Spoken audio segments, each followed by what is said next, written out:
That's fine. You guys get the pre-show. The faceless pre-show.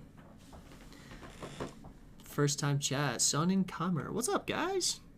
Kingpin, Joker, Dante, the whole crew's here. Wow. Holy crap. This is good. This is gonna be interesting on all three platforms, boys and girls. Yeah. We are on all three platforms. Woo boy! Woo Nelly! Let's hit it. Are you live on YouTube? Let's see. Oh, you are live on YouTube. I should be live everywhere. I think we're live everywhere. Hello, everybody. My name is Markiplier. Just kidding. Copyright down right there and there. Alrighty. What's going on, guys? Welcome to the live stream. So, today, I figured for today's live stream, we would do something a little bit different. Whoa! New camera. It's got autofocus and zoom. Boop. Anyway, for today's stream, guys, we are going to be talking about gaming news with my buddy Declan here. So, me and Declan have known each other for a long time. He got into the augmented reality space, where obviously I have been in the virtual reality space, building my game Sail and also hard drive. And we have always had these awesome, long conversations about gaming, tech, and all these different things. And I figured we would share it with you guys today. So, let me have Declan introduce himself. This is Declan. Go ahead and introduce yourself to the chat. Hey, everybody. Yeah, so I'm Garrett's friend, Declan. Like he said, we went to college together. Let's see. We both started working in VR about 5 years ago now, right? Yeah. When we jumped in the lab. Yeah, so we built our very, very first VR project together. It was kind of a train wreck, but it was a lot of fun and we learned a ton. And then we built a couple of prototypes together. One of them was Self-Aid Arcade, which I think I found the other day on the side quest It's store. still up. So It's still up there. It's crazy. Still be fun to make one day, but we'll see. And then, yeah, when we both graduated, Garrett kind of went towards the VR route, and I went towards the AR route. And he went into gaming, and I went into more commercial, like marketing, educational content, and then, yeah, just kind of web-based is mostly what I do. So not like native to HMDs, native to anything like apps. It's all on the web. And I currently have been working in web AR for about 3 years, and kind of do my own thing right now. I have my own little agency building out applications, but I'm starting my own career in content creation like Garrett, working on building out some tutorials to help people get into AR, like the adoption for VR is. There's just not a ton of people in AR, specifically like web AR. So I'm excited to, yeah, jump in and show people how to do that. But for now, let's just talk about fun stuff. Yeah, no, like if you guys have at all any interest or whatever in like, you know, making Snapchat filters, TikTok filters, anything like that's involved with like any of the AR stuff, Declan is your guy. I've linked his channel down in the description below on YouTube. On TikTok, it's up on the screen right now. Check out his handle, guys. Go follow him. He's awesome, and he's going to be making some really cool stuff. I hope so. Yeah, so they're asking us which games and engines have we made. So I've made Cell VR. Okay. It's the open world VR pirate game. That's pretty popular on TikTok and whatnot. I've also made Hard Drive VR, which is another VR game. And then, like you're saying, we made a prototype called what was it called? Self-Aid Arcade, which was It was supposed to be like a what would we even call that, dude? Like what was it like? Yeah, think of like let's see, an exercise game. So what we wanted to do was, it was actually before COVID even. We wanted people to play video games and work out, because when we were in the lab together, we played a ton of Beat Saber, and man, we got so sweaty. We got so sweaty. Oh, dude. Yeah. So like, it was even before like Supernatural came out. So we wanted to make an arcade where you jump into the machines and each one does like a different exercise, and gets you to work your body in a different way. So that's kind of what we did back then. It was a lot of fun. Yeah, like it was a lot of fun because like we were still very new to and we just needed to get like some like experience under our belt. And so like we just built all these, like we had like this racing climbing mode, I remember, where it's like you had to race to the top of the wall as fast as you could. It was a lot of fun. And then we also had, oh man, what was the other stuff we did? We did a runner, like an infinite runner where you pump your arms up and down really fast. Yeah, I might turn that into a full game. That was a cool concept. I love that one. Yeah. We did an archery game that was supposed to like work out your back muscles, and you were doing oh my gosh, stuff to let's see. Yeah, music basically was what that one was. A lot of fun. Yeah, that was a crazy one. Yeah. Yeah. Anyway, so that's kind of our intro. But Yeah. we are going to talk about some of the gaming and tech news, and the biggest one that I think everyone wants to talk about a little bit: PlayStation 5 Pro. Did you see it? Did you see the announcement? I did, man. I don't know what to think about it. I feel like it's kind of a waste. I'm not gonna lie to you. Like, I don't know anybody that's gonna buy it. So I made a post on it today. It's one of the things that is live right now on my TikTok and YouTube and whatnot. And when I was looking up, like, what are the, like, individual things that make this, like, absolutely worthwhile, their selling points were, like, we've got more storage than ever, slightly better GPU, and 8K resolution. Which, like, are there any games that support 8K off of, like, PC? Like, if you're gonna play 8K, buy yourself a beefy PC that's not gonna burn to the ground, you know? Like, that was kind of my thoughts when I saw it initially. It's just like, this is not it. I don't think console players necessarily want that. But I could be wrong. I don't know. Like, chat, anyone got any thoughts on the PlayStation Pro? Like, if you got any thoughts, let's drop them in the chat. But I don't know. It's kind of a weird proposition that they... And it's worth so much. It's a $700 console. Which is just like, oh man, I don't know if that's the move. At that point, just buy a computer. Like, I'm not gonna lie to you. Like, I mean, my laptop is how many? Or let's see, it's probably 8 years old at this point, and I can run almost everything. Not the highest graphics, obviously, but I can play pretty much everything on my computer right now. Like, that can't be worth more than like $400 at this point. You know, it's old. So, I don't know. I don't understand their market. Like, to be able to support what they're offering people, you have to have, like, the newest televisions. You have to have, like, the correct setup. You're not gonna just buy $700 and be able to support the PlayStation. You're gonna have to put in a couple $100 extra to at least get the right gear to even be able to see the difference in the first place. So I don't really know. Yeah, which, like, at that point you're buying a full setup. You would almost be better going over to, like, PC gaming, in my opinion. You know, like, for that same amount of money, you could build a fairly decent PC. So I don't know. It's been really interesting because, like, I obviously, with Breadbox being, like, my primary character that I have on, like, my channel, people always ask me, like, okay, like, you're obviously an Xbox fanboy. And I wouldn't say, like, I've got a PlayStation and I've got an Xbox, you know? But the thing that I've loved about Xbox, at least as of recently, has been, like, the accessibility. I have, like, their highest tier of their gaming. What's it called? Their cloud gaming. The Xbox Game Pass or whatever.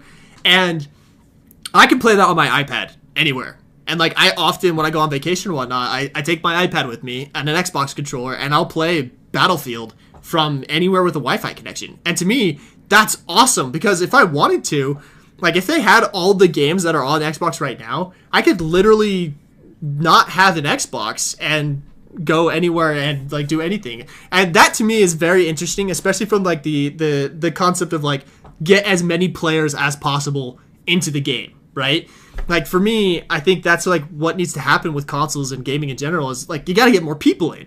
And if you're making these top tier gaming consoles that no one's gonna be able to afford, you're not acquiring new gamers, you know? I don't know. That's kind of been my thoughts on it so far. Yeah, I feel like PlayStation's just been missing a lot lately. Like, I mean, you have the controversy that was Helldivers, right? They missed terribly with that. And then the last thing that they released was, like, I don't even know, like a Wii U type thing where you have to have a PlayStation 5 to even be able to play. You have to live stream it. It's not like its own standalone console. Nobody asked for it, and I don't think anybody really wanted it. And this kind of falls in the same category for me. Like, I have a PlayStation 5. I'm not going to be upgrading. I don't know why I would be. I mean, if I'm honest with you, like, my computer monitor that I play video games on sucks, and, like, that's not gonna really translate well to the PlayStation Pro 5. It's not really worth my time. Yeah. Like, what I see right now in video games is already mind-blowing to me, and I can't really imagine being more mind-blown until I jump into it, into, like, a VR setting, you know? Yeah. Now, so that's interesting that you say, like, the other thing that I thought was crazy that they didn't do in their announcement is they didn't announce any launch titles. They just basically said, like, here's the new console. They didn't, like, usually when you launch a new console, the thing that you have to do alongside of it is you have to have a game or something that shows off the capabilities of that, like, of that device, right? And so, like Halo is a perfect example. Every time there's a new Xbox console, they release a new Halo. Because Halo is, like, it's an Xbox exclusive, but it also does a really good job of showing off, like, the graphics and, like, the capabilities of the new generation of consoles. And so, when they, like, announced the whole thing, and I was kind of sitting there like, okay, like, let's see your 8K game. Let's see, you know, the thing that's going to put this off. Nothing, dude. I was like, whoa, PlayStation, guys, like, we're getting a little out of touch here, my dudes. And, like, Helldivers is a perfect example of exactly that. I think they might... again, this is just, like, kind of personal speculation, but I feel like there might be kind of, like, maybe an internal war going on of, like, the old group fighting maybe the new group. And so, I don't know. It'll be interesting to see how that's received. Especially... Yeah, like, for the... Oh, go ahead. No, go you. I was just going to say, like, the people in chat saying, like, it's for the memory. It's for, like, the more FPS. Like... I get that. I have like a 4 or 5 terabyte solid state hard drive inside of my PlayStation. Like, you can buy a PlayStation 5, put a couple extra terabytes in there, and you'll have something that's still cheaper than the new one. But I'm never gonna play 5 terabytes worth of video games. Like, I have them because I have the PlayStation subscription. Like, right. I filled it up because I could. Right. That's the only thing. Like, I'm not playing most of those games, but I mean, I get it. You can have more on there if you want, and sure, you could get more frames per second, but like the human eye can only see a certain amount of frames per second, and at some point, like, graphics are just not gonna be worth it to keep improving. And if I'm being honest with you, like, I don't care about video games that have the most realistic graphics. I don't need that in a video game anymore. I actually find games that are more stylized with, like, cooler visuals and maybe things that look retro actually cooler now at this point, because everybody can jump in Unreal Engine 5. They can make something that looks great and, you know, put it out there, and it just isn't going to stand out. Whereas companies, I think, like Borderlands and Gearbox still has one of the coolest styles to me. I don't know if you've seen Shroud's new game. I think it's called Spectre Divide. That art style is really cool, and it's like... cartoon kind of pixely. Like, I don't know, you get to a point where everything that looks really good and really realistic kind of doesn't stand out, so you want something stylized anyway. And when you're doing something like that, nobody cares about the graphics, you know? Well, and, like, another great point to that is, like, look at the games that have been stupid popular over the past year. You've got Lethal Company, which is not a high graphics game. Lethal Company it was made by a guy who learned how to code in Roblox, which I find absolutely incredible. But, like, the fact of the matter is that I feel like we've kind of hit this tipping point where it's like graphics have gotten about as good as they can get without hitting into, like, the uncanny valley that people are just not going to play them, right? And so, and the market itself is so saturated with just these, like, I almost want to say, like, price gougers in a way, right? Like, there's just these companies that are just, like, taking as much money as they can, and gamers are sick of it. Like, we're finally starting to say, like, I want to play a fun game. And so we have these games like Lethal Company coming out of the woodworks that are so fun. I mean, even Helldivers, to an extent, is that small team of 100 people who made that game, and it was fantastic. Sure. It would still be fantastic had it not been for some of the extraneous things, in my opinion. But hey, like, that's I mean, that's what it was Sony again. You know, Sony making stupid decisions. Yeah, so. But it's interesting too, because, like, Sony is also making very big efforts to push into, like, the PC market with, like, their supporting Steam and whatnot. And so it's like on some fronts they've been really good about trying new stuff out, and then on other fronts you're just like, what are you doing, bro? Like, I don't know. It's interesting. Yeah, and, like, the thing about graphics, I don't know. I don't know how much you've dealt with, like, 3D artists and stuff in the past, but you get to a point where, like, you're working on textures, you're working on things that are so minuscule. Like, sure, you could add pores into every single character inside of a video game. Guess what? The only time I'm ever going to see that is a cutscene. A lot of those are rendered anyway. Yep. and then you're never really going to get close enough to a character. Like, if you're playing God of War, the graphics in there are amazing, but you're looking at the back of bald old Kratos' head for 90% of the video game, and you're like a couple feet away, the camera's, you know, at a certain distance. Sure, you could like glitch it to maybe look a little bit closer, but it's so dumb to me. And I think, honestly, after I did a lot of research into like graphics and stuff over the last little bit, it comes down to, I feel like developers are getting lazier and they're not wanting to optimize things as well. Because if you keep making devices that are better at producing graphics, you don't have to optimize things as much. So it's a lot less time for like a studio to take a game and optimize it if you are forcing people to have good visuals and good like packages and higher end machines. So it's just something that feels lazy. I'm not gonna lie to you. Like, making people upgrade and constantly pushing this stuff, feels like a money grab to make people upgrade, but then not supporting things because they don't want to optimize it. It's crazy to me that they're doing that. Yeah, one of the things that I think has been interesting about working in the virtual reality sector in particular has been exactly that. Like, for the first time in a long time, a lot of these game developers are limited when it comes to graphics, right? Like, the Quest 2 and 3 can only handle so much, and because of that, we as game developers have had to get very, very creative on like what we're able to put into the game. And that in turn has led to games like Gorilla Tag, which is insanely popular and insanely profitable because at its core, the mechanics are fun. Like, everything about it is just actually a good time. And I it's been really fun for me, at least, to be in the VR space because of those limitations, which I feel like has led to more innovation than I've seen outside of the virtual reality space in like regular gaming, just because it's that old saying, right? Creativity loves constraint. And in the VR space, we are so constrained that it's like, okay, we got to actually figure out what's possible with the capabilities we have. And most of the time, the answer is, let's just be more fun with like the stuff that we have. So that's kind of been interesting. Yeah. And Silent Ghost Game said COD went to crap. I mean, you know a little bit more about the most recent game, but like from what I've seen over the last couple of years, these huge AAA studios that are really the only people that have the budget to ever push graphics are kind of just doing a copy and paste. They're just taking something that's worked in the past, not really changing it because it's safe, and repasting it. Whereas people that don't have the budget to support graphics like that are the ones that are innovating, like you said. Yeah. The constraints cause like people to think of new concepts and think of new games, and it's just crazy to me. I don't see a world in which people are gonna really spend that much money on the PS5, especially in like a recession, kind of like what we're going through right now. People just don't have as much money to spend. It's your streamers. Sure, your streamers are gonna buy a PS5 Pro.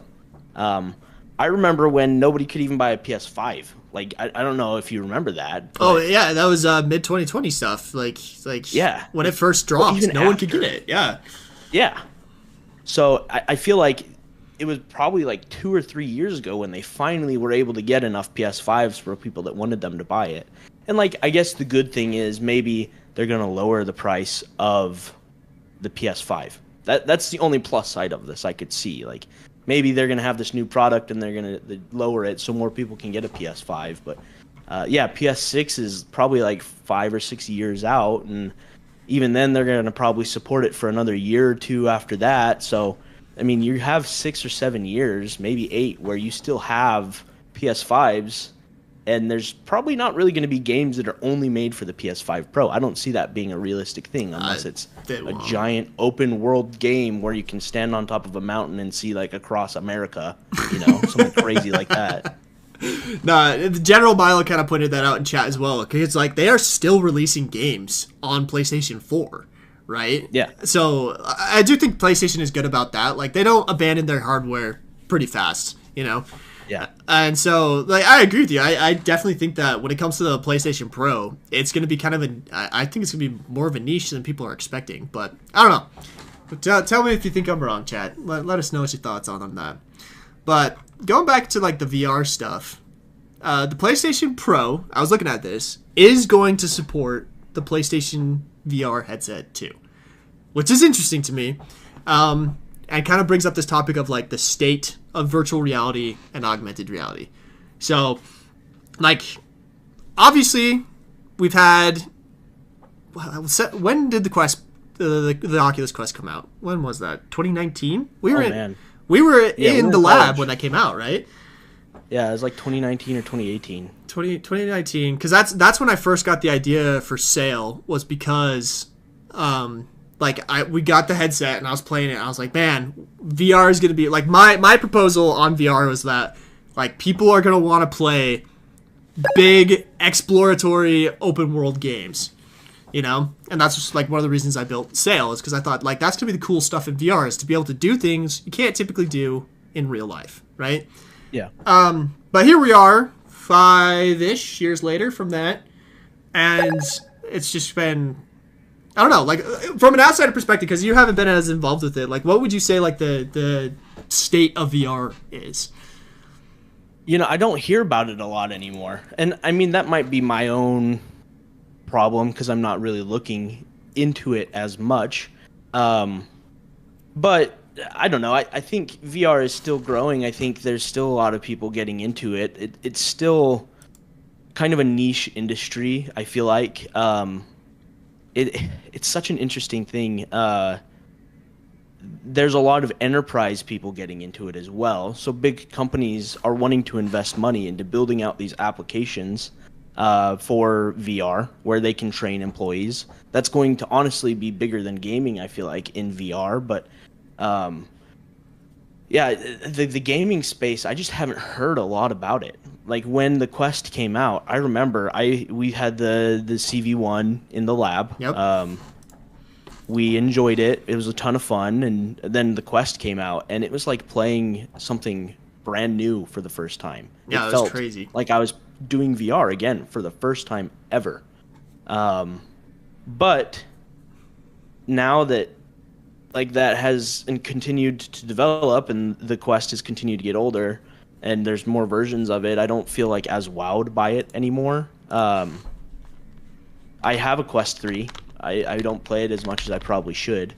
But I think eventually it'll hit a point where, like Meta, I feel like they're going to come out with mixed reality stuff where they're going to be creating stuff for more everyday use, more than just video games. That's kind of where I feel like it has to go for there to continue to be wider adoption of it. But yeah. I feel like once there's more wider adoption, people are going to jump into gaming more. People, you need to be able to get more people on board, and people aren't going to be on board until they can try it out and have easier access to it. So that's interesting that you say like the ease of access and whatnot, because like obviously we've got Apple and Meta are kind of the two major companies that are going at it right now, right? We've had the Vision Pro on the market for almost over a year now. I think it's been about a year, right?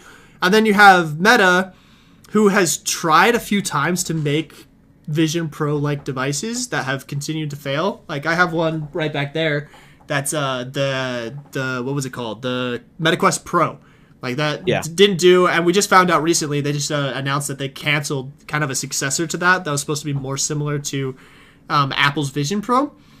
And I find that like extremely interesting, because but I always agreed with you that like we need more like common day-to-day uses for, you know, VR and AR in order for it to get that mass adoption.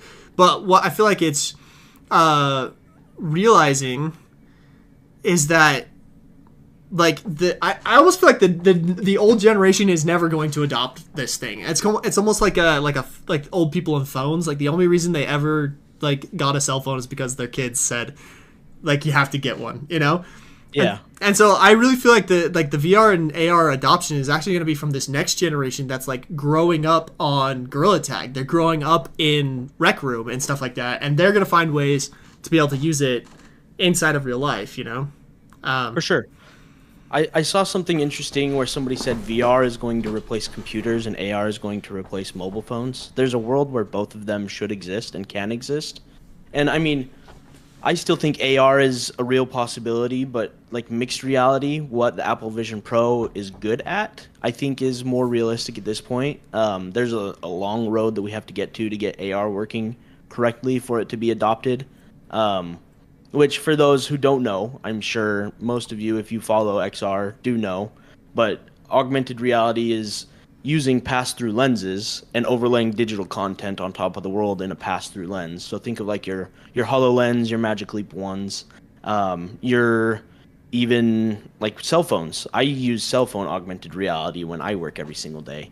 But I think mixed reality is even better, which is more popular right now because you're taking the camera feed from the things that you're kind of tracking with in the world in front of you and overlaying into a virtual world using a live camera feed.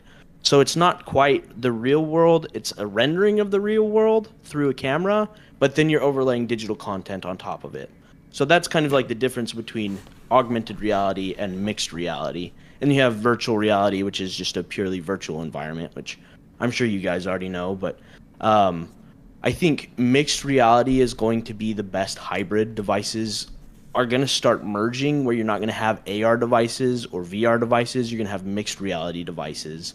And that's going to kind of be where a lot of people are going to like find the middle ground, something that can do both of those things at the same time. You can do a purely virtual environment, or you can do an augmented / mixed reality environment.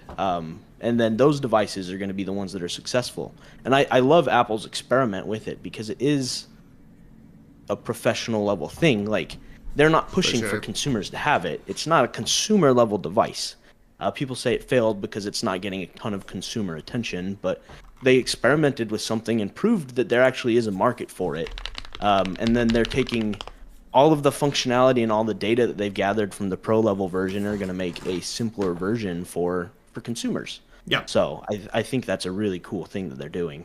There's a really interesting video on what's his name? Thrill Seeker. You remember Thrill Seeker, right? He did a really cool user experience design breakdown of developing for Meta versus developing for Apple, which I found fascinating because one of the things he pointed out that Apple has done right from the get-go of developing with the Vision Pro is they have created basically standards as far as like development goes. So one of the ones he talked about is like there is what's called, I think I'm gonna butcher all these names, but he did a really good job of it. I'll have to link the video to it. But he basically said like Apple basically said like, okay, there's 3 different things that can exist inside of a virtual and mixed reality scene. There's the biome, is what I think they called it, which is basically the available space you have to place stuff within, right? So like if you're in a room, the room would be your biome, and it can be represented as a 3D object, right? And then he was saying there's panels, which are basically 2D objects represented in a 3D space. And then there was like a regular 3D object, which can exist inside of the space. And they basically constrain all of their development to these standards, which has made it such that developers are having an easier time coming up with the things that like work because like they have these standards. Whereas Meta has kind of just been like flying by the seat of their pants, basically saying like, we don't really know what works, so we'll just kind of enable everything and see what the developers do with it, which has been really interesting. So like I really do feel that Apple is going to be the ones to bring this to a consumer level because like they have started it better.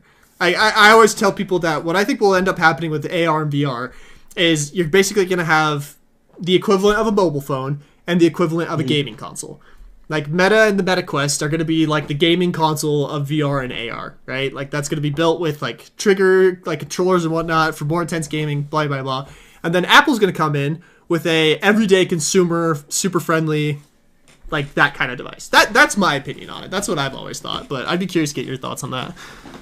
Yeah, for sure. I think Meta's demographic that they're trying to go for is just be the cheapest device right now. It'll be interesting. I still feel like Pico is going to get in there at some time and really shake up the market in the United States. I feel like they haven't done that yet. I think that they will be able to be cheaper than Meta in the long run. But I feel like Meta is the better product right now in the United States. Absolutely. But yeah, I feel like Apple has always kind of been the company that doesn't jump in early. They are kind of early this time. There's actually been a lot of data about like VR and AR for a while now. So they waited. They're the ones to jump in and kind of do, like somebody said in here, the user experience testing. Yep. Build out something that the users are, wanting and that feels good in the user's experience. They don't really revolutionize things anymore. They perfect things. So, I mean, and that's pretty controversial, right? People love Androids, whatever, but iPhones are still like a better product, I would say. They have better UX design. They're easier for people to use. If I was going to give something to my grandpa, I would never give him an Android. Like that's like giving somebody Linux. Just is hard to use. And then you give somebody an iPhone, and it's very, very easy to get into and figure out how to do. And Apple's known for that. That's their MO, and I feel like it's going to be the same when they get into the VR space. Yeah, got an interesting question from chat. What do y'all think about haptic suits from Jovi Bro VR? Because this is another side of the VR space and AR space that's been very interesting to watch develop. Has been the haptic stuff. Have you tried any of the haptics? Have you done any of that stuff? I've done a couple of things, not a ton. I know you have a suit, and I really wish I would have tried it before I moved, but I haven't been able to go and do a ton of it yet. Okay. Did you ever go try like the Void or what was the other one? Sandbox VR. That's another great one. That's still in. No, I haven't. So like haptics is interesting to me. So like you said, I do have the B haptic suit is what I think it is. Yeah. I actually currently the don't vest. know where it is. That's like $1,000 suit that I might have just lost. Rip. But like all it is it's like little motors, and like no shade to B haptics. I really do appreciate what they're doing because they're kind of one of those companies that's like they're definitely pushing the boundaries and they're trying really hard, and they've successfully created a consumer product for like haptic stuff, right? But like it was really hard for me to get working. Like kind of crazy how hard it was for me to get that thing working with like the PC setup. Like it was not the most friendly of user experience design, and I haven't tried it in a while, so like I hesitate to like put any shade on them because I'm sure they've improved. They were really good about like pushing out updates and iterations and stuff like that. But even when I did get it like slightly working, like they're little motors that basically buzz you, like I personally, I didn't feel like it added anything because it wasn't actually simulating what I would expect, right? There was kind of that disconnect of my brain where it's like, oh, you just got shot, but it actually just feels like a little, I've seen a couple of other haptic suits come out lately that have been like what do you call it? Electrodes, where they like shock you. And I hate getting shocked. That's like my least favorite thing in the world. So I don't actually want to try it out, but I'd be curious if like that would feel better just because it's more in line with what you would be expecting, I don't know. It's an interesting space. We recently go ahead. Oh, go ahead. I mean, I have opinions on haptics. Like I said, I've never used them before, but I did a lot of research into them when we were in college, right? They are important for immersion, and I think that one day maybe people will be using haptic suits. I'm currently watching a show called Uploaded, which I don't know if you've seen it before. It's like a satire on the future of technology. Basically, you die, and your self-conscious gets loaded into a purely virtual environment. So you're still alive, but in like a virtual world. But you can hang out with people that are still alive through VR. And then they have like haptic suits, and they're a bunch of little fingers. Like it's the creepiest little thing. You put on the suit, it looks like a wetsuit. And there are a bunch of little fingers that like poke you and stuff. It's super funny. No. Whoa. Yucky. But like haptics right now, the biggest inconvenience about them is nobody's programming anything for them. You have to. It's just another thing that you have to add into the development cycle of a VR game for it to be able to be supported. Devs could do it, but nobody cares about it. Unless you're specifically building an experience for haptics. So unless you're very, very experimental and want to give people that support, or you have like funding to actually do something like that, a lot of VR studios are still pretty indie. They don't have enough people and time to throw haptics into a game. It's just some other expense that they have to throw in there, and it's kind of hard to justify it for most people. Yeah, Joker Wick in chat is asking if haptics are the same as motion capture. No, when we're talking about haptics, we're talking about the like vests and stuff that you put on that try to simulate like the feeling of like being touched, being shot, being whatever else. Like Alice, who's in the Twitch chat, is saying that she had a friend who had a haptic chest thingy, and when they would go into VR chat, it would just start buzzing because people would come up and touch you. And like that to me is just like, no thanks, dude. I do not want that at all. But yeah, motion capture is when you take like some sort of like device data or whatnot and capture like the actual movement of your body, if that makes sense. So I hope that kind of clears it up for you, Joker. And I'm excited for a world where there are haptics. You and I were both inspired by Ready Player One. Absolutely. Like that's the dream. Yep. We would love to have a world where Ready Player One is a thing. And like that's clearly a big part in it, right? That's a huge reason why people love haptics better. I'm worried that like with all this neural linking crap that people are going to do that before they're really going to get into haptics, and that's what one of the things, and I mean we could talk about that forever one day, but we'll have to do a whole episode on like deep dive VR versus regular just device VR. That's a whole topic. Yeah, man. I don't know. I feel like we've properly covered the state of VR and AR. Anything else we should wrap up on that topic before we move on? I mean, I had some interesting stuff. We talked a lot about VR. There's some interesting things happening in the AR space as well. I don't know, for people who have developed an AR before, one of the first platforms a lot of people experience augmented reality with is Instagram. You jump into Instagram and you're able to like wear filters and do things with augmented reality in a way that is very, very user friendly. My first experiences with augmented reality were Snapchat and Instagram. Well, this week, or maybe last week, Meta announced that they're closing down Spark AR, which is the engine that really runs all of the augmented reality stuff inside of Instagram. So they are no longer going to be supporting augmented reality inside of Instagram.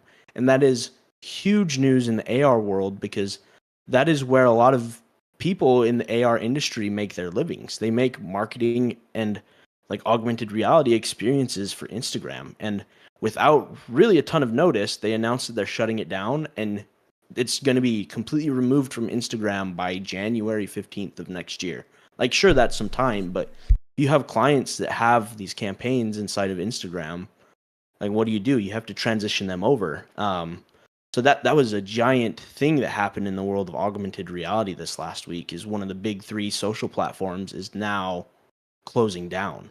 And then the other big thing is happening is, I don't know, you guys probably all are aware of Niantic. They make Pokemon Go. They also own a web augmented reality platform where you can build an experience in augmented reality, share it with a URL online, and then people can go to a website and they can basically experience augmented reality through your web browser. They just decreased their pricing for their commercial projects. So before, to be able to run a campaign in augmented reality using Niantic's software that they have, it would cost you $3,000 a month wild, to be able to run. Yeah, it's so expensive to run an augmented reality campaign.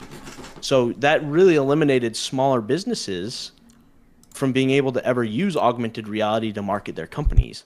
But now they just decreased the pricing down to $700 a month, which is still, money, but that is significantly less. So smaller to mid-sized businesses can now run awesome immersive experiences and immersive marketing campaigns through augmented reality for the first time in history. And to me, that kind of means that we're going to start seeing a lot more AR being used in marketing and in cool experiences that you just have to scan a QR code and immediately see augmented reality in. It's very exciting stuff. No, that's really, I really love that as well, because like I feel like the mid-sized people are going to be the people who are the most crafty with it, right? Like I did for a very long time there. I ran the Monkey See Monkey Do Discord, or not Discord, like all their social media stuff. And one of the things that I did to keep like my face out of the content is I actually used their TikTok filter. And their TikTok filter was a super simple thing. It was just like it would put their monkey head over top of your face, and the mouth would move as like your own mouth move. I'm pretty sure you designed it. Did you not design that? Was that yours? Oh, yeah, I built that whole thing, man. Yeah, so if you guys go on to TikTok and you guys check out the Monkey Do, I think it's just called the Monkey Do TikTok filter, if I'm not wrong. Yeah. Go check it out. I used that for a really long time to create a lot of content. And it was really cool because, number one, I could recreate a lot of the like trending content in a format that was familiar to people who played the game, because it was like the head from the game, right? And that allowed me to like get on trends. It allowed me to do a lot of cool stuff when it came to like trying new stuff.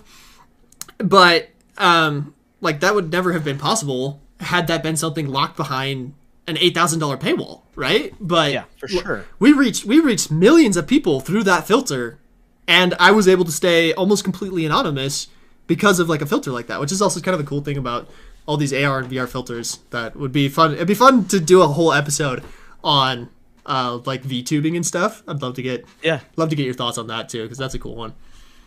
Yeah, and like you said, I made that filter on Effect House for TikTok for Monkey Do. Just as like a thing, I worked for Continuum, which is the company that makes Monkey Do before this. So I built that TikTok filter, and it was used so much that I became one of the top 10% TikTok Effect House effect creators on the whole platform. So people were loving it. It wasn't just the official account that was using it. There were a ton of people making awesome videos and cool things using the filter. And you're right. I think there's enough people wanting to start doing that kind of thing, like jumping into VTubing, staying anonymous, that creating those types of filters is awesome. There's a girl that I follow on LinkedIn named Brielle Garcia, and she made a platform using Snapchat that is going to allow you to create VTube avatars.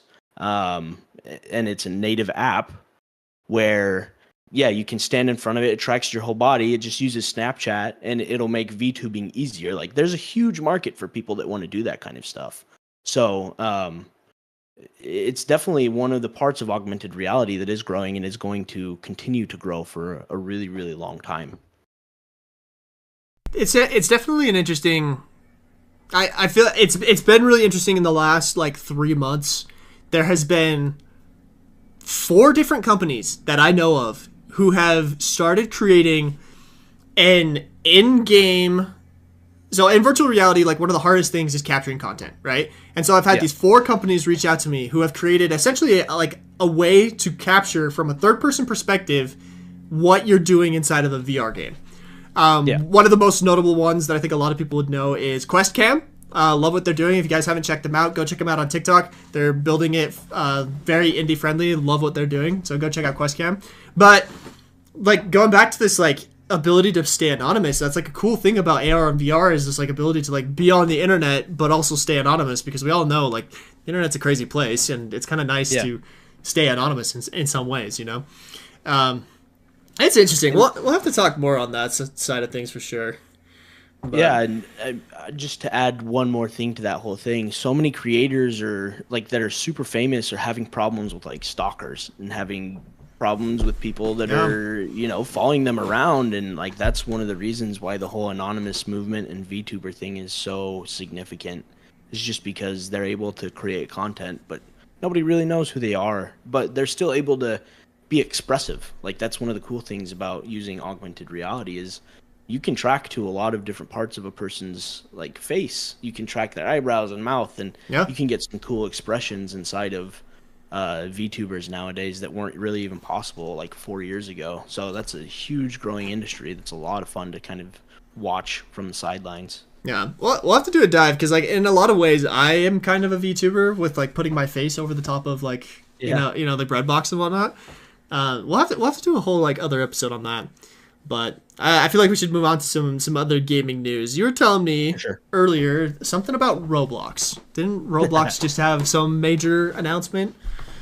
Yeah, so I think last week was their official like press conference thing. I don't know if a lot of people here play Roblox, but I don't know if you knew that 80 million people play Roblox every day. That is like their active day. 80 million? Yeah. One of the biggest video games in the world. They just announced their daily actives is 80 million. Yeah. Isn't that crazy? That is unfathomable. My gosh. Yeah. Oh, okay. All right. It's a lot of like younger people, right? But I mean, that's the generation that's growing up. And they just announced they have a partnership now with Shopify where you can buy real world objects and have them shipped to the house and in-game cosmetics in the same transaction. So Shopify and Roblox are now integrating together.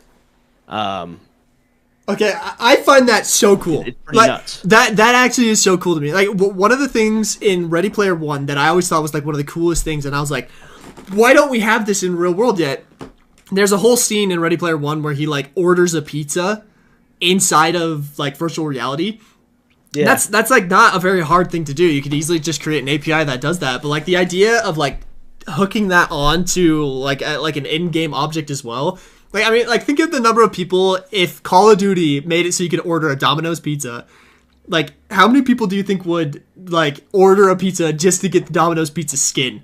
You know what I'm saying? Like, that's fascinating to me. I find that, like, an extremely cool, like, development. Because we were talking about this a little bit before we got started, that we really think that a lot of, like, the cool things about AR and VR is that we're starting to see this merge of the real world with the digital world. It's starting to become like a more seamless experience going from real to digital. And I feel like this is another huge step in that direction where it's like, you know, like why shouldn't you be able to order a pizza in Call of Duty because you don't want to get up from your game? You know what I'm saying? Like, I think that's cool personally. That's just me.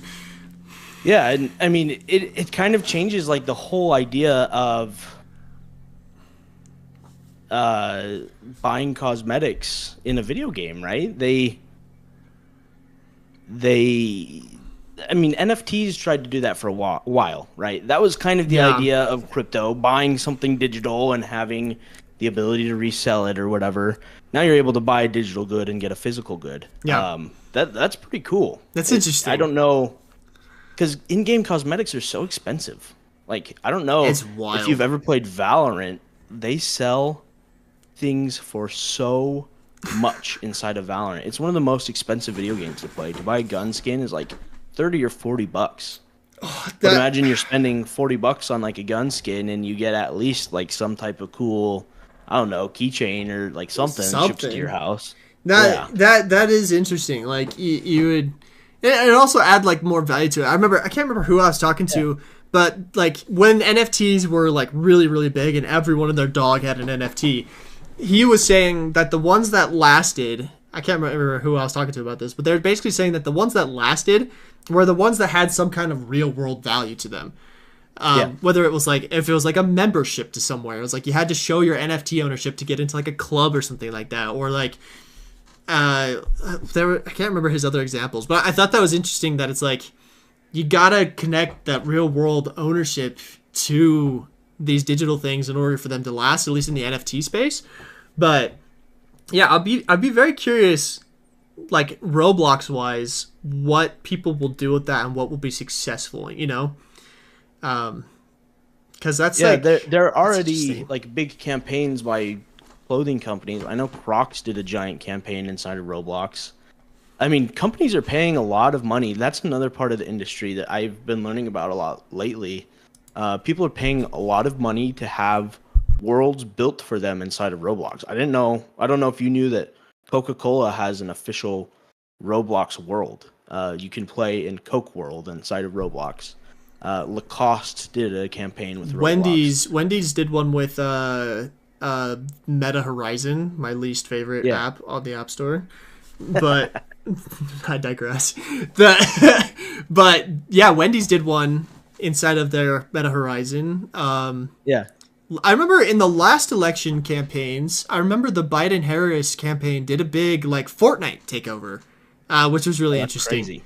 And so like I you didn't know that. That's nuts. No, it was actually like I found it very interesting. I found it like politics aside, I thought it was a cool marketing strategy to Oh, like for sure. go into one of the biggest games and like as you were playing Fortnite, there was a giant Biden Harris billboard like inside of the game. Like that was interesting to me. Like as far as that like that whole thing goes.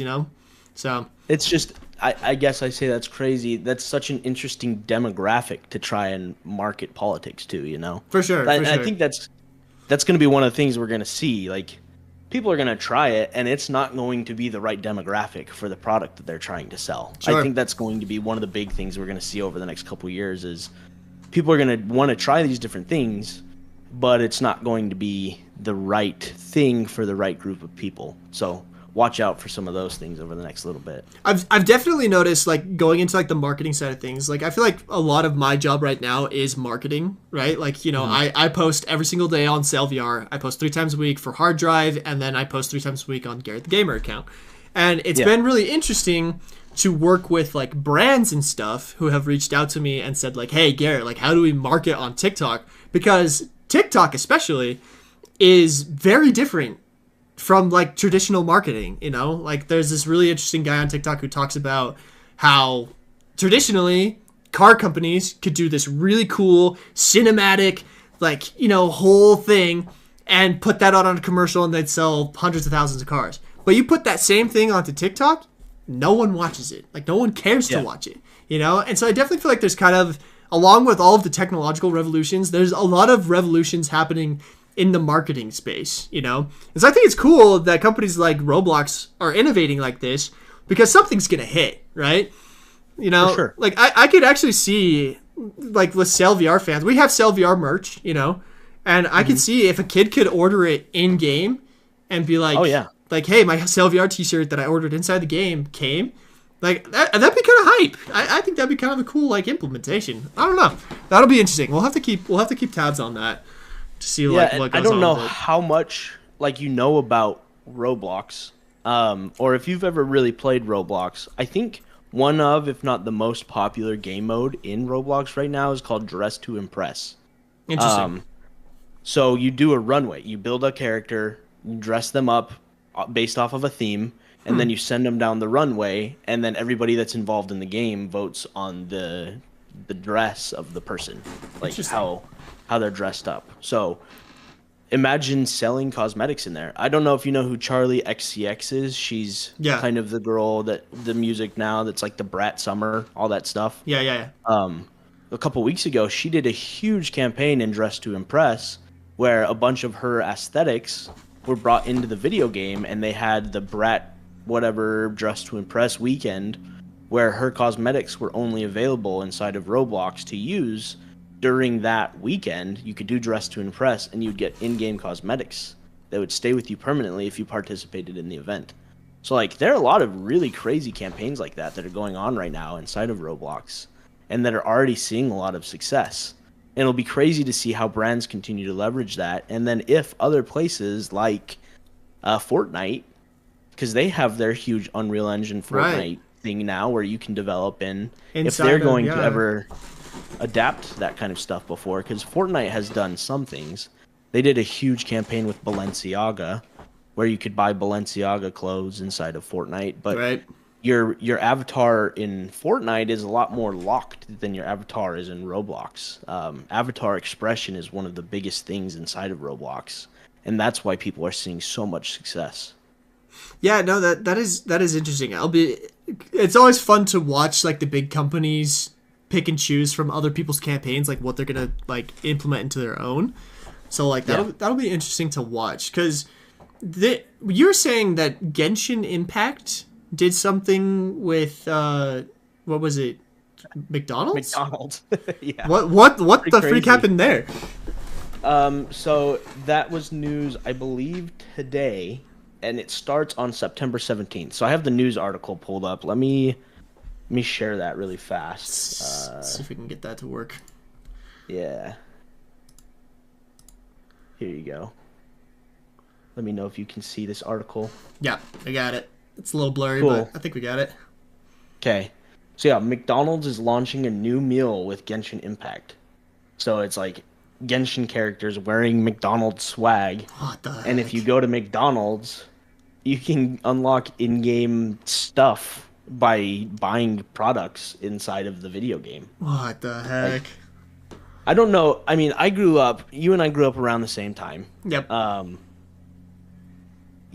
remember when Monopoly had these large campaigns inside of McDonald's. I don't know if you remember those, where you'd go and you'd get Monopoly board pieces and then rip them off. Oh, yeah. And then, yeah, this is what this reminds me of. But they're like gearing towards a younger generation with like Genshin Impact and video games. So now, yeah, you can get the deluxe McCrispy fries and a Genshin Impact apple pie and a drink.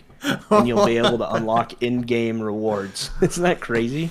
Okay, this kind of reminds me of that, like when we were little, do you remember all of the like Burger King meals that would come with like a little toy from a movie that was like currently being promoted?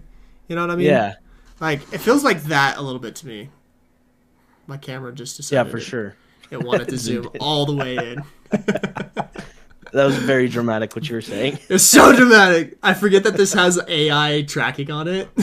So like I keep doing like the symbols that make it so that it zooms in and out. Oh, we got to do a whole episode on AI because oh my gosh. For sure. I have a lot to say about AI, man. It's cool stuff. Save that for another one. Yeah, chat. Do we want to make this a podcast? Should this be a regular thing? What do you guys think? We'll have to get your thoughts so far. Because I got to figure out how the freak to zoom out. I don't know how to do it. Garrett, you're balding. Am I? No. That's what your boy Ride says. You're balding. You're old. You're old. Oh no, it's finally caught up with me. But actually though, how the freak do you zoom out on this thing? Toby's confused. Let's see if we can zoom out. Zoom out! There we go. I got it. We're good, chat. Alright, sick. Okay. Yeah, dude. The Genshin Impact is interesting. Genshin Impact is huge. I did not realize how big that game was as well. Well, I mean, mobile gaming, man. It's such an interesting thing. As Americans, I feel like we are a little bit like ignorant to the way that a lot of gaming works in most of the world, right? Yeah. I mean, we're talking about the PlayStation 5 and Pro, and like, I feel like that's a very American product that's going to be used. I don't really see a lot of people in most of the world being able to afford to buy a PlayStation 5, but like most countries outside of the United States play video games on their mobile phones. Yeah. And like Genshin Impact supports mobile phones. It's really easy to play. You have Roblox, which you play on a mobile phone. That's why 80 million people a day are playing it. You have anything that can be used on a mobile phone gets way more traction than pretty much everything else. Another reason why maybe, graphics aren't being pushed as far because you don't need to because it's a mobile phone. So I don't know. No, that's interesting you say that because we were also just looking at that VR news that the hit VR game Walkabout Mini Golf is going to be adding a iPhone companion. Is it companion app or a playable app? What did we decide you'll be able to play alongside, as far as I understand, alongside people inside of VR. So people on your mobile phone and people in the VR world will be playing the game simultaneously, which is pretty cool. That's interesting. That's super interesting. And I also recently saw Fred Vincent from chat is asking if I've ever played Rainbow Six Siege. And I have. It's a game I've actually recently kind of started getting into. And they also just announced a mobile app. I didn't know that. Yeah. So, I feel like a lot of... I'm trying to think of, the top games that have mobile apps. You've got Call of Duty, who has, the Call of Duty mobile. Yeah. There was an Apex Legends mobile for a while. I believe it was shut down. I'm not sure. Check me on that one. I know, super popular VR game, Rec Room, You can play it on mobile. You can play it on Xbox. You can basically play it on any console. That's been a very interesting thing. Is I've seen a lot like VR Chat just announced that they're doing iOS support. I feel like that's kind of like the big thing right now. Is it's like if you're not on mobile phones, you're missing a huge demographic. Because you're right, like as Americans, we don't realize that like a lot of the world can't actually get like access to consoles and stuff like that. So yeah, that's interesting. I have the official article from Walkabout from Upload VR talking about this. They said so mini golfers and headsets from Meta, Sony, Valve, and Pico will soon be able to or be joined in VR by iPhone players logging in from Martell's Walkabout Mini Golf Pocket Edition. So the iPhone app is completing a second round of testing this month as it moves closer to the full release. Pocket mode has been in development for 5 years. Wow, that's crazy. That's crazy to me. 5 years. I wonder what their issues have been. That'd be interesting to hear from. So before the pandemic, and long before Walkabout became a popular headset, or a popular game on VR headsets, they were already working on this adaptation of it, which means that was part of the original purpose of the game, right? I mean, you had to have been working on that since you started developing the game. That's crazy. That is interesting. I wonder if they like had that as an end goal in mind. Man, I'd be curious. I'd be very curious to like know that, like, because like internally we've looked at potentially bringing Sail VR over to like an iPhone port. It's a lot of work. Like from our end, like what we would have to do in order to get Sail VR working on an iPhone is number one, we'd have to change the actual graphics plugin we use, because we currently use Vulkan, which is not supported by iPhone devices, which is a major market that we'd have to address. But on top of that, like we'd have to create, because right now we don't have like any animations in Sail VR, because all you have to do, you can do with your hands, you know? But if we were to bring Sail VR over to like iPhones and Android phones, we'd have to come up with animations for like if you're holding the sword, if you're hitting the sword, those would have to show up in game as well. I don't know. It would be like I could see that actually taking like a year or two of work. But like Walkabout is not even nearly that complicated. So that's so interesting that it's taken them that so long. And it's actually really cool. The more I'm looking at this article, they have a tap to putt mode, where it's kind of the same thing, where you kind of maybe draw back on the screen and you do the putt.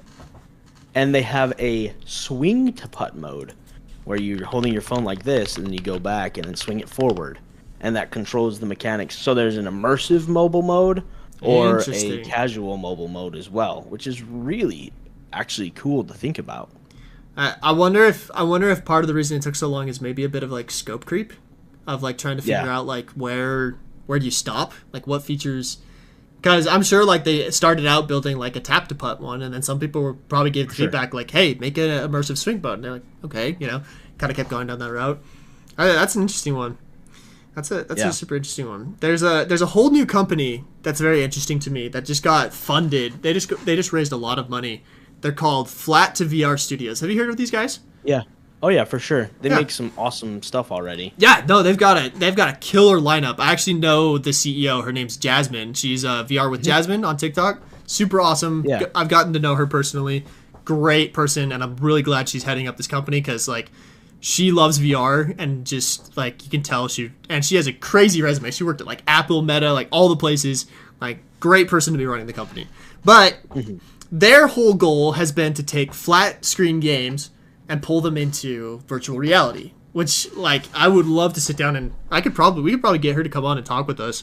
I would love to talk to her about that whole process, because like just even talking through this conceptually with you about what it would take to take like some of these games backwards. Do you think it would be easier? I don't know. Like, do you think it would be easier to go from flat screen to VR or VR to flat screen?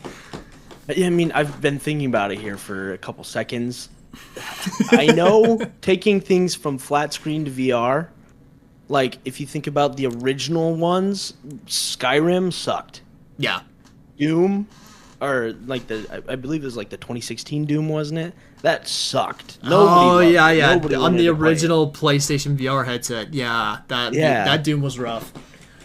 But you're right. Like, you don't have a ton of animations in a VR game. Like, everything is rigged to the character. You don't have to animate a ton of things. I remember when Monkey Do was being developed, I think the first character we had to animate was Bongo. And then the little monkeys that were kind of around during events like the leprechaun or the bunny, like, we had to animate those because the monkey character wasn't rigged to be animated. It was rigged to be used in VR, and that's a little bit different. So Right. I don't know. Thinking about trying to, like, how do you interact with things on a mobile device like you would inside of VR? Because in VR, Right. you're reaching out. Everybody wants to grab everything. That's why it's so hard to That's make one of stuff the in best VR, right? parts of VR is the grabbing interactions, I think, personally. Yeah, and it's also like one of the most important things. So then you have to make that translate into mobile, and there's a reason why that's never really been a thing in most games. I feel like most video games you wouldn't be able to expect to grab everything, but if you're translating a VR game into a flat screen game, you have to account for all that stuff. I don't know. Right. That's It's interesting. so complicated. Because there is like physics-based games like that. Like Amnesia was one of those where you can grab pretty much anything and like pick it up and move it around. But like it doesn't feel as good on flat screen as it does in VR, you know? So Yeah. I don't know. We'll have to talk to Jasmine about coming in and like giving us her thoughts on like that whole space. That could be an interesting Yeah, thing I would love go to. And I guess Decipher just asked if we will be posting this for replay after, and that kind of brings up one of the things that you did the poll about earlier. But we are probably going to be posting this as a podcast as well. So we'll try and get stuff on maybe Apple Podcasts and Spotify, and try and get it out there wherever we can. Yeah. We're testing it out right now, trying to see if it is like a weekly thing that we do. I would love to do it weekly. We'll just have to see if people like it. So yeah, it's kind of up to you guys at this point. We would love to keep doing this. This is pretty much what Declan and I talk about every time we talk together anyway. So it's like we figured we might as well record it and put it on the internet. So if you guys would like to see it, please let us know. Like if you would like to see it as a podcast, we can definitely stick this up on the YouTube channel. Let us know, and we can look into that stuff. We're very interested in turning this into a podcast, a regular thing, because lots of good gaming and tech news to talk about, and we feel like we're kind of semi-qualified now in our vast experience to talk about these things. I mean, we're still pretty young, right? But 5 years isn't like, especially in the world of VR, that's a good amount of time. That's a long time. I've talked to like long timers in the VR industry are like 10-year people, you know, like people from 2016, like. And so the fact that we've been in it for like 5 years and still put food on the table, that's something else, you know. Well, we're trying to get there, right? You're looking just fine, Declan. You can eat a lot of things. Yeah, I mean, you can tell. I'm not starving over here. We're all good. Cool, man. Well, there's a couple of other gaming news things that I think we should touch on before we wrap this up. Sure. Black Ops 6 beta just closed Sunday night, and it has been met with a lot of controversy. I would love to get chat's opinion on the Black Ops 6 beta. If you played it, what were your thoughts on it? I played the crap out of it. I ranked up to level 16 out of 30. And I fetching loved it, dude. Like, it has been a long time since I played a Call of Duty game where like the movement and the gunplay felt awesome. And I'm also very hesitant because like it's the beta, right? The beta, they typically lock a lot of stuff. Like they don't have like the crazy broken guns or like the changing of the gun stats like they often do. So like I'm still like hesitant with it, but their new Omni movement and their new the human shield mechanic that they came up with where you can go behind people and use them as a human shield for a limited time. It is one of the most fun things I've done in a video game in quite a while. So like I really like the Black Ops beta. I'm very excited about it, but I have also seen some extremely broken like movement and stuff like that. But it's interesting. It's interesting. Yeah, You'll have to explain Omni movement a little bit to me. Okay. I'm a lame person. I haven't played Call of Duty in a while. I think I stopped playing maybe like 3 or 4 generations ago because it was so freaking boring. Like, it just never felt like anything was changing. That sounds like a really interesting update. Yeah, so, like, basically what omnidirectional movement is, like, the best way I can describe it is they have made it so that you can now dive and aim in any direction or any movement. Like, so the Helldivers movement, we played a lot of Helldivers together. That movement where, like, you could be running but shooting behind you and, like, the animations all made sense, that is basically Omni movement in Black Ops. So, like, if you've got controller backwards but your gun is facing forward and you hit the dive button, you will dive backwards like this, right? And one of the reasons I feel like they have done this is because, like, they, like, movement has been a big part of Call of Duty lately. Like, everyone talks about how, like, it's no longer just about, like, your aiming and stuff. Like, movement is huge. Like, me and my buddies got on a couple nights ago and won quite a few Warzone matches in a row. But then we got into this one where this guy is bunny hopping everywhere.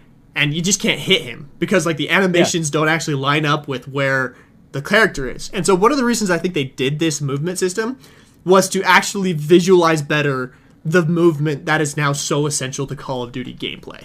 That's kind of my thoughts on that. All right. That's interesting. I'm reading Alice's comments from Twitch, right? It sounds like they're trying to make it way more competitive, which is interesting. I play competitive games a lot. I enjoy competitive games. Declan is a big competitive gamer. I'm not good at them, but I do enjoy those types of games. Just because I feel like there's more nuance to it. But to me, Call of Duty has always been that game where it's like, dude, I worked so hard today. I just want to sit down and do stupid crap with my bros. Like, that to me is Call of Duty. My memories of playing Call of Duty are getting on and trolling with my friends when I was in high school. And if they're changing the game so drastically that it is now a competitive video game, that just ruins that whole aesthetic for me. I don't know. It's interesting. There are so many competitive games out there, and they can be fun if you're good at them, but it's a grind. It takes work. You have to practice. It's not like you're just going to jump in and have fun. I've played League of Legends for 12 years. Like, it is a big part of my video gaming life. And I don't grind it as much anymore. I can't really grind it. I don't have time. I have a 1.5-year-old. I have a job. I'm trying to start a business. It's hard. Yeah. I don't know. To me, Call of Duty is a fun game. You jump on and troll around. But then after work, like, if you want to get in and play something fun, what is there fun to play anymore? There's nothing. Like, everything is... All the big releases that I've seen, you see Spectre Divide, Shroud's new game, competitive shooter. You see the game that Valve just released. It's a MOBA, competitive MOBA first-person shooter. Like, everything is just hardcore. What online games are there where you can jump on and troll and hang out with your buddies and do stupid crap? Like, I don't know. Everything is so drastically controlled by ELO and matchmaking, and it's just really, really difficult, and it's not geared toward the majority of people anymore. They're going to balance the game to the people that are the top, like, 0.001%. That way the people that suck at the game aren't going to have fun anymore. Like, I don't know. It just doesn't make sense to me. And that's the fight that's been going on with League of Legends for years. Like, that's why I don't really play competitive. I don't play Summoner's Rift anymore. I troll around with my friends on ARAM or, like, the different modes that they've come out with recently. It's just so hard to find games that are fun to play, that are balanced and fun for the casual gamer, which I feel like both of us are. That's why, like, when we were playing Helldivers, that is such a fun experience. So much fun. Because it is so casual, you know? Yeah, like, you can be as casual as you want. But it's so hard to find something like that now. No, it's interesting that you say that, too, because that has been one of the bigger feedbacks people have given about, like, the beta, as people are realizing Like Call of Duty is now for this top tier competitive gamers, and a lot of people have said, I'm not touching that game. I don't care that it's even on Game Pass for practically free. Like, they don't want to touch that game, and I don't blame people. You know, like me and my buddies kind of have the joke where it's like Call of Duty is our second job. You know, because like with all the dailies and the grinds you have to do to unlock weapons and everything like that. Yeah. You're right. It's no longer casual. It's this attention grabber that you have to do in order to even stay relevant in the game. But I don't know. I'd be curious to get from chat like what casual games other people think of, because I think you brought up the greatest one right now, which is Helldivers. You know, Helldivers can be so fun because you choose your difficulty, you choose your mission. Depending on the mission will depend on how much time it is. Friendly fire is enabled. Casual, great time. You know, we need, and I think like games like that blowing up definitely makes, like, it's showing that no longer people want like solid competitive games as well. You know, so that's interesting. It's such a weird thing. I don't know. I feel like I said, they're making games for like the top like 1% of gamers in the world, right? There's not a ton of free stuff. AAA studios don't make casual games anymore, I feel like. I don't think they can. Yeah, and indie devs are making, like, Helldivers is essentially an indie studio. 100-person team that made the original, what was originally released. 100-person team. They're expecting like maybe 20 to 30,000 people on their servers day one, and then had 2.5 million or something like that. Absolutely crazy. Yeah, and I don't turn to AAA games for fun anymore, if I'm being honest with you. I don't play AAA studio games. Like, games are they're either giant, you have to spend 500 hours to actually beat a video game, which would take me, like, I don't know, a lifetime at this point, or it's so hard to actually jump on and have fun with my friends. Indie games are really the only place where I find, like, I'm having fun. Like, Valheim, so much fun to sit and play with my friends. Yep. Minecraft, I've played a little bit. It's pretty fun. Fall Guys, when that came out, that was a lot of fun, but it is getting competitive as well. And then, I mean, I play like Risk of Rain 2. That one's pretty fun, but it's nothing like any of these big studios. And then there's just so many indie studios, it's hard to actually find the good stuff. Multiplayer is so hard to do still for an indie studio that a lot of them just don't do it. So I don't really know. It's confusing.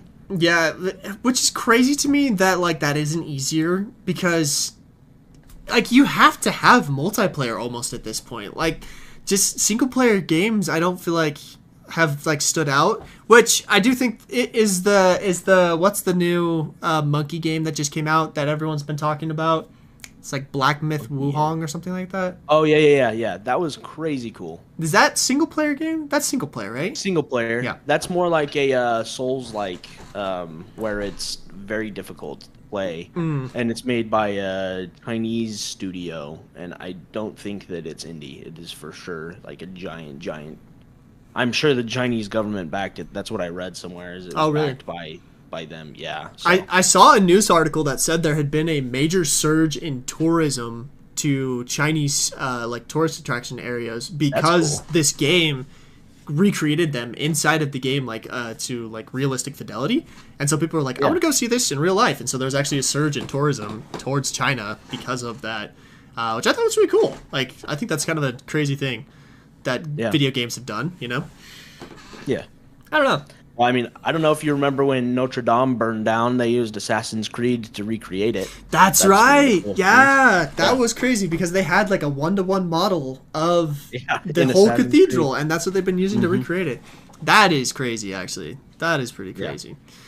Yeah, I don't know. We got like Alice in chat who's saying like Fall Guys when it was free was so great, but now it's just like full of microtransactions. Yeah. And that's a whole nother topic we could get into, because like I have personally been involved with like the gaming business side of things. Like my studio, Red Team Interactive, is venture backed. We had venture capitalists invest and fund our studio, and so I've been exposed to like that whole world. And I could talk for quite a while on that, so I might hold off on it. But I do think that might be part of the problem with some of these games is the people with money want a certain thing, and it's not always Yeah. what's best for the gamers. So For sure. And the gaming industry right now in general is so complicated. yeah, People don't want to pay for video games. yeah, freemium is kind of the default now. Which But then they sadly complain are. about like in-game transactions. It's like such a catch-22. I don't know. We were talking earlier about just a game in Quest called Akron, which is Akron or whatever. Akron. You I play have the no idea what it's tree if you're in VR, and if you're on a mobile device, you play as a squirrel trying to take the acorns from the tree. But you buy the game once on your Quest, and then essentially people who have a Quest can play with as many mobile users as they want.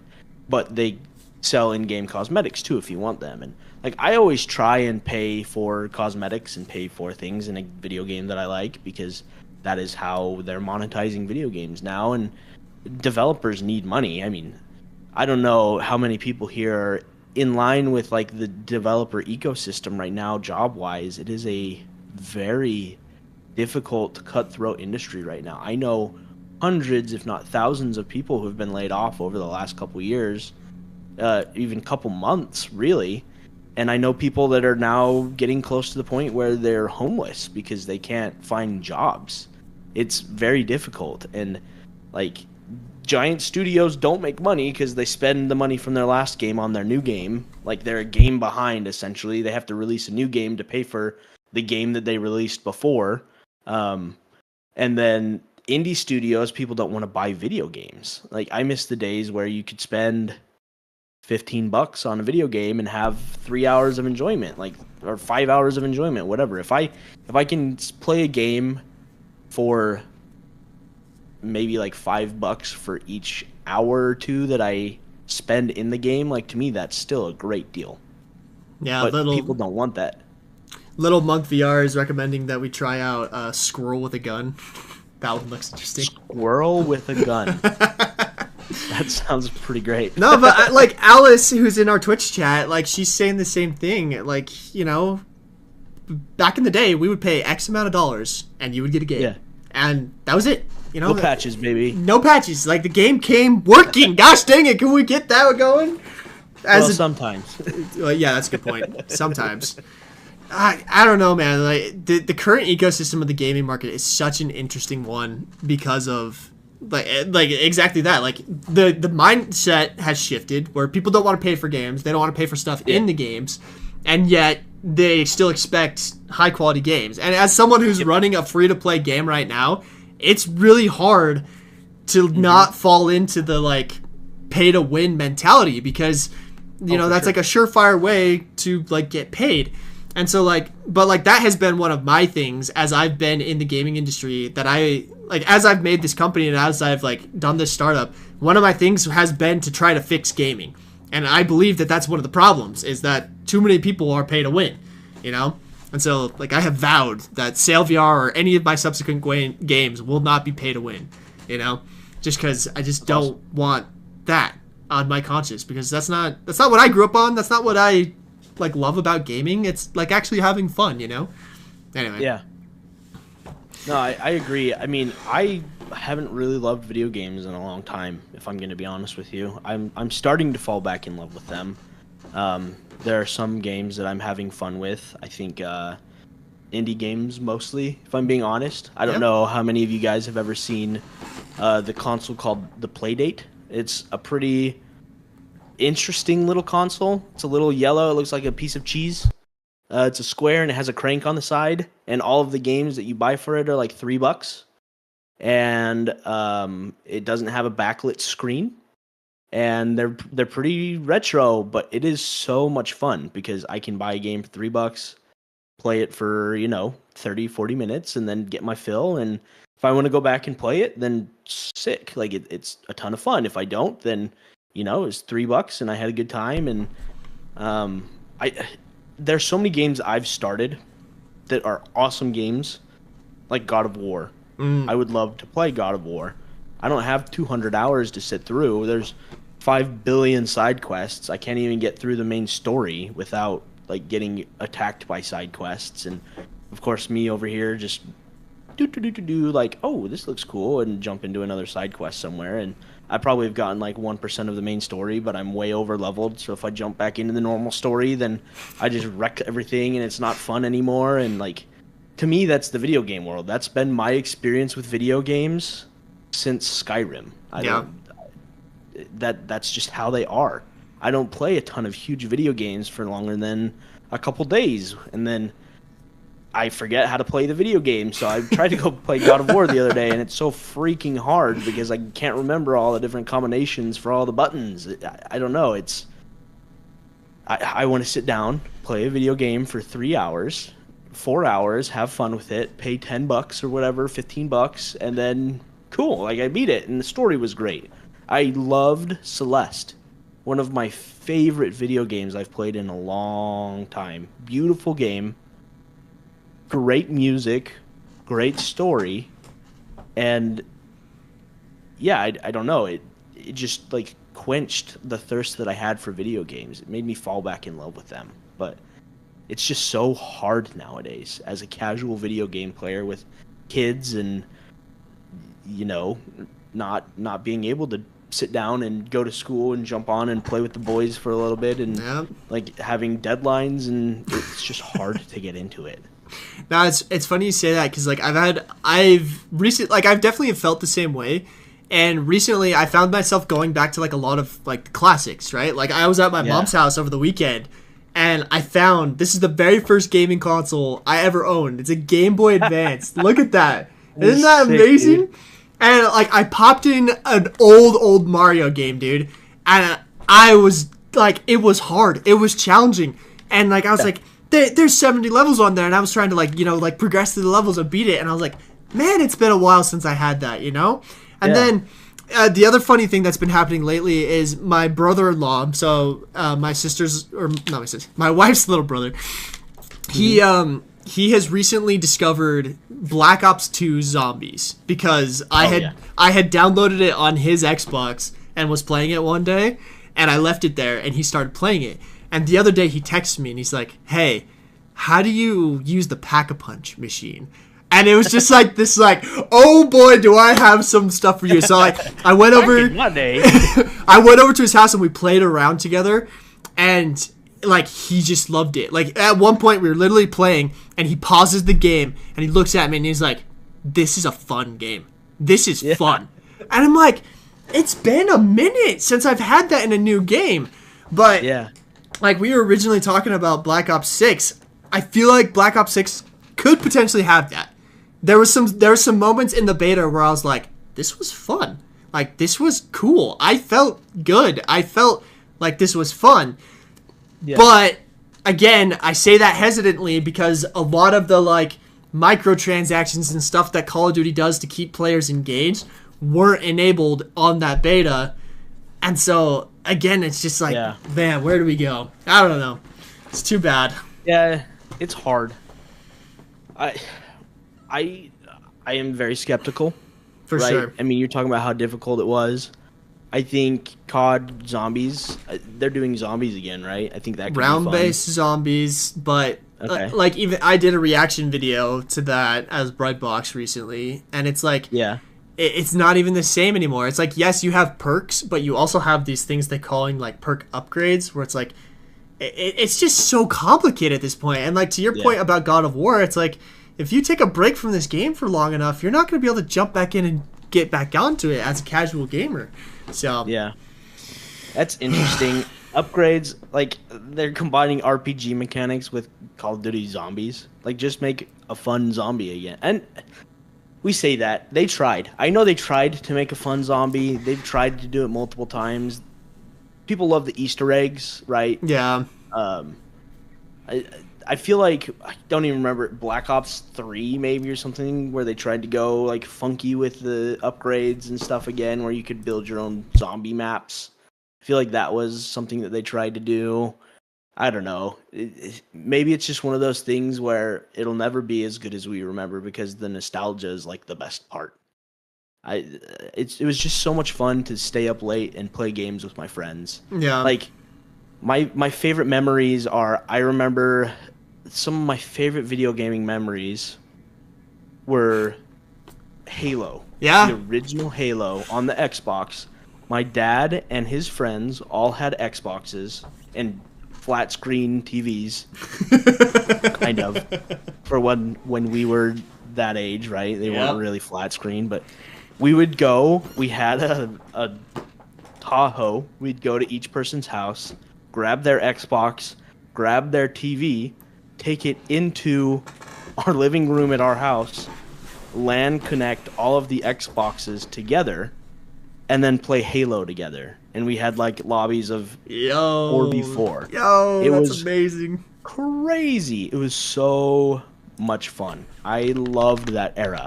And it was like some of my favorite memories of playing video games is staying up late with my dad and all of his friends until like 1 or 2 a.m. drinking Mountain Dew, Pitch Black, and Live Wire and Code Red and all that stuff. The classics. The classics. Yeah, dude, just playing games, and that just doesn't happen anymore, you know? No, it just really doesn't. Like, especially, I feel like all of the consoles, regardless of which one you're on, they have all pushed away from like family and like what do we even call this? Like sitting on the couch together and playing co-op. Split screen. LAN parties. LAN parties. Like, no one does that anymore. Everyone's like, you gotta have your own Xbox with Xbox Live or PlayStation, whatever their thing is called. And you gotta log on to do it that way, you know? Like, the only console who's actively pushing cooperative LAN split screen stuff is Nintendo. Like, the Nintendo Switch, you know? Which I so love and appreciate what Nintendo does because they just don't typically follow the usual gaming trends, which is great. Yeah. Very excited to see what they do with the Nintendo Switch 2. But yeah, for sure. And I know I don't know if you guys have ever tried the split screen mode inside of Steam. They tried to do something like that where you can live stream your Steam game to somebody else's computer. Oh, that's interesting. And do like a split screen type thing through a live streaming format inside of Steam. Pretty cool. Yeah. Pretty revolutionary, I feel like, but yeah, people don't do split screen anymore. I remember, I think it was like 2018. I was going over to a friend's house to try and play Call of Duty Zombies. And we jumped on, and it said we couldn't split screen because it was the brand new game, and they hadn't created that functionality yet. It would be a patch a couple months after the game was released that they were going to add in split screen. I can't even remember. What the heck? It was the dumbest thing that I have ever heard in my life. They didn't build in a split screen mode. So we had to figure out how we could play together in the same room. But like it just wasn't possible. It was so crazy. Yeah, I remember when Call of Duty Ghosts came out, which like I'll put aside my personal opinions about Ghosts. But like me and my friends, some Ghost fanboys in the chat. You got some Ghost boys in the chat. But when it first came out, like, my buddies, we had annihilated Black Ops 2. We played the crap out of that game. We played split screen, like, 4-player. We would play zombies. We played the crap out of the game. And so when Ghosts got announced, we stayed home from school. We literally skipped school to go buy the game because we had someone who was 18 in the group that could go and buy the game, right? We bought the game. We're planning to stay up, like, all night. And we go on and we log on to play, like, what we typically played on, like, with Call of Duty Black Ops 2. And it's, like, only 2 players are allowed. And we're just like, bro, no. It's like it just ruined what could have been just this amazing experience for all of us. But they were like, yeah, it's 2-player split screen. We're not doing that 4-player split screen crap anymore. And it's just like that's when it's like started going downhill for me personally. Yeah, you know. But we're the funniest thing about all of this right now that I'm just thinking about, we're boomers, dude. We're so old. I'm 29, you're probably 28, right? I'm 28, yep. The younger generation of kids that are playing Roblox right now aren't gonna freaking care about that. None of them will ever experience split screen. None of them will. They just get online and play with their friends. Like, this is a generation of video games, a style of video game that is obsolete. It's crazy. That is like, we're talking about all this nostalgia, but I don't know, it's man. never gonna it's never gonna come back. It's gone. Isn't that nuts? I'd be curious though if it's like actually dead, because like I've made this argument several times that one of the reasons the Nintendo Switch is as successful as it is because of its cooperative, family based like design. For sure. You know?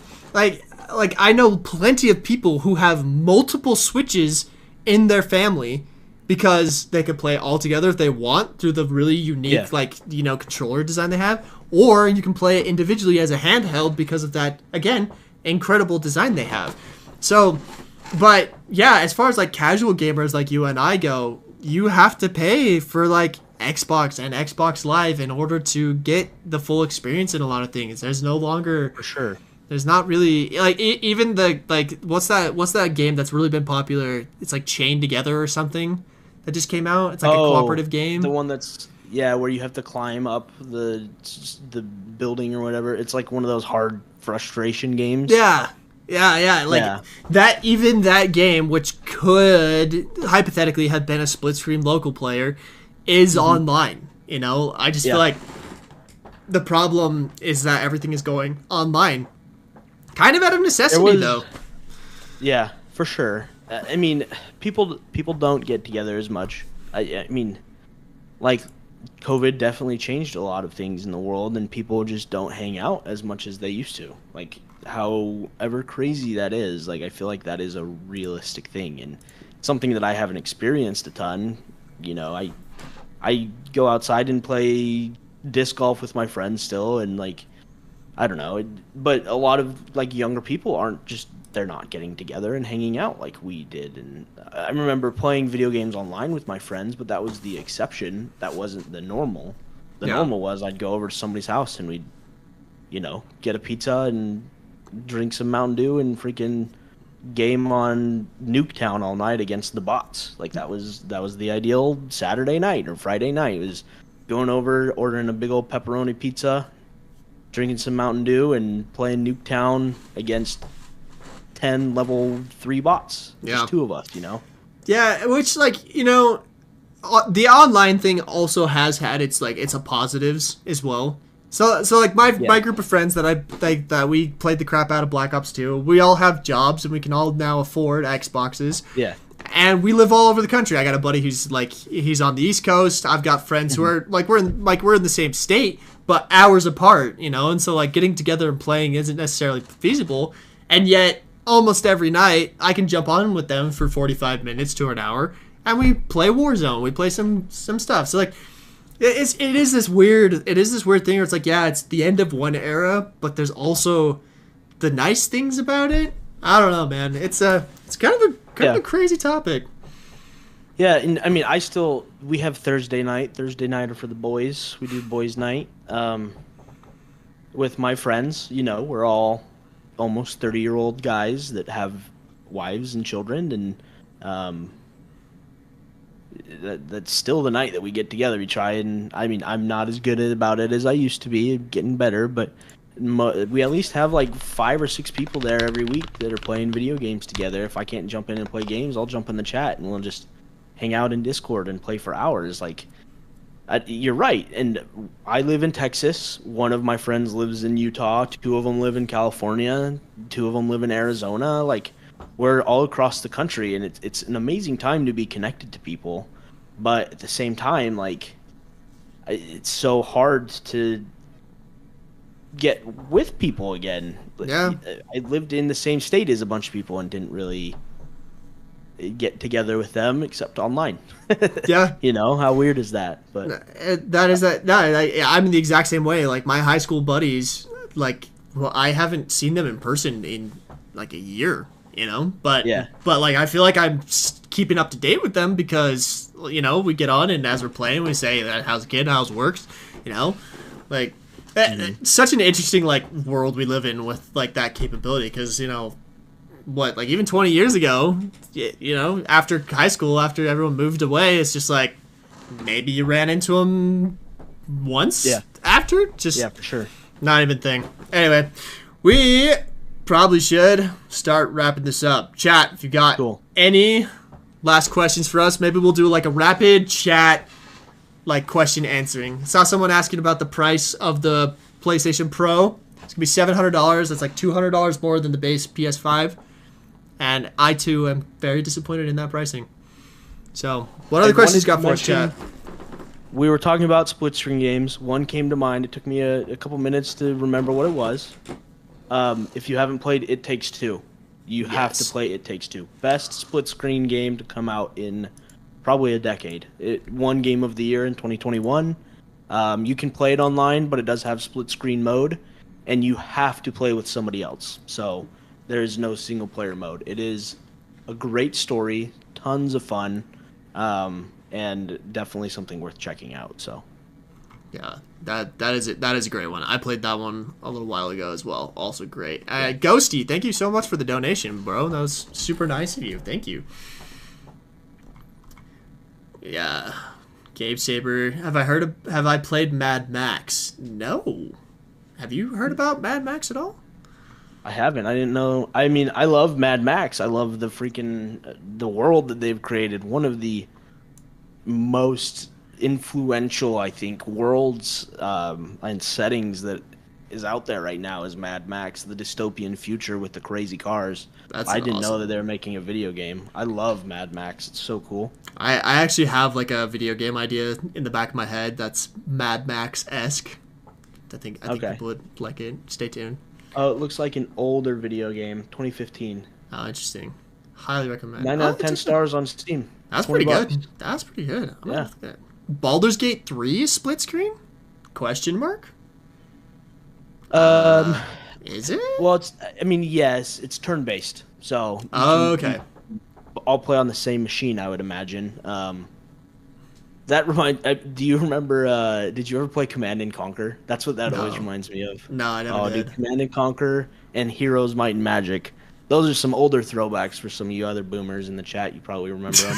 But turn-based video games, man, that was crazy. That's funny. Oh, man, we got Ghost asking when I'm going to grow a beard. Join Declan in the ranks. Oof. Dude, I shaved my beard in January for the first time in like 4 years. Yeah, you had a big old thing going. Goodness. Yeah. I don't know, dude. I feel like I have too patchy of a beard to be able to grow out a beard nicely. I do too. It's all good. Look at this. I thought you just missed. It's like a scar or something. I don't know. But it fills in eventually. It looks fine. Maybe I just need to let it grow. I just get to a point where like it's long enough that it just starts itching. Absolutely crazy. Yeah. Can't even do it. Have I ever played Phasmophobia? No, I have not played Phasmophobia, but that's a cool one. That's definitely one of those ones that's awesome. Ghosty with another donation. My gosh, thanks, dude. Did you guys watch the new Forza week, bro? What? I'd play Phasmophobia with you. I would play that in VR. I am a wuss. I'm terrified. I hate horror games. I hate horror games, dude. Jump scares are my least favorite thing on the planet, dude. Maybe we should hit a benchmark, and if we hit it, we could play some spooky games in VR. Oh, that's just terrifying. There's a bunch of cool ones coming out though, like horror game wise. There's a lot of cool VR horror games. Like VR is a great medium for horror because nowhere else are you gonna get that environment like you can in VR. Dang. Okay. People are asking for somebody. Twitch asked, "What game are you the best at?" Ooh. None. Jeez. I'm not even good at my own games that I've made. Like, everyone always makes fun of me. I'll jump in game, and they're like, how are you a level 6? And it's like, because I'm not actually good at the game. Jeez, the game that I'm best at?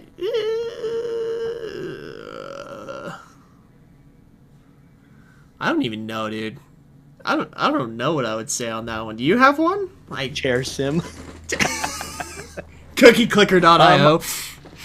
I like League of Legends. I wouldn't say I'm amazing at it. I used to play competitively a lot. I play ARAM mostly now, so that's what I play. I used to really enjoy Valorant as well. I'm super interested in Valve's new game. I really want to give that a try. It's an FPS MOBA, 6v6. That one does look It interesting. looks like a blast. I'm not gonna lie. We but- could play that on stream one night. That could be fun. Cool. Yeah. Get I'd be Matt down. in there. The goal of this podcast is to get Matt in on the podcast. Matt was the third man in the trio that also did like VR and AR stuff with us, and he's a funny guy. Yeah. It would be great to have him on. I have played Sea of Thieves, Gang Beast. Where do you think I got the idea for sale? Oops. Wait, what's Sea of Thieves? Just kidding. The game of life. I'm not even good at that. Sometimes I feel like, jeez. Cool. All right, man. Well, chat, if this is something you'd like to see us do again, please like or subscribe or whatever it is you do here. And we will look into maybe turning it into a podcast format so you could listen to it elsewhere. But I think we'll continue to plan on going live. Maybe today. Was today a good time and date for everybody? Let us know if it was. We'll continue to do this. Guys, I had a lot of fun. Obviously, I love talking with Declan. Make sure you guys go check him out. All of the links to his socials are down in the comments and down in the description below. Go check out Declan. He's going to be building up a pretty awesome augmented reality community here, building stuff and teaching people how to do it. And then you guys can go check me out. I got Garrett the Gamer. You're probably watching on one of my various platforms. But go check out Sail VR and Hard Drive, the 2 VR games that I've made. And yeah, thank you guys all for coming. Cool. It's a lot of fun. Yeah, thanks, guys. We'll talk later. Peace. See you guys.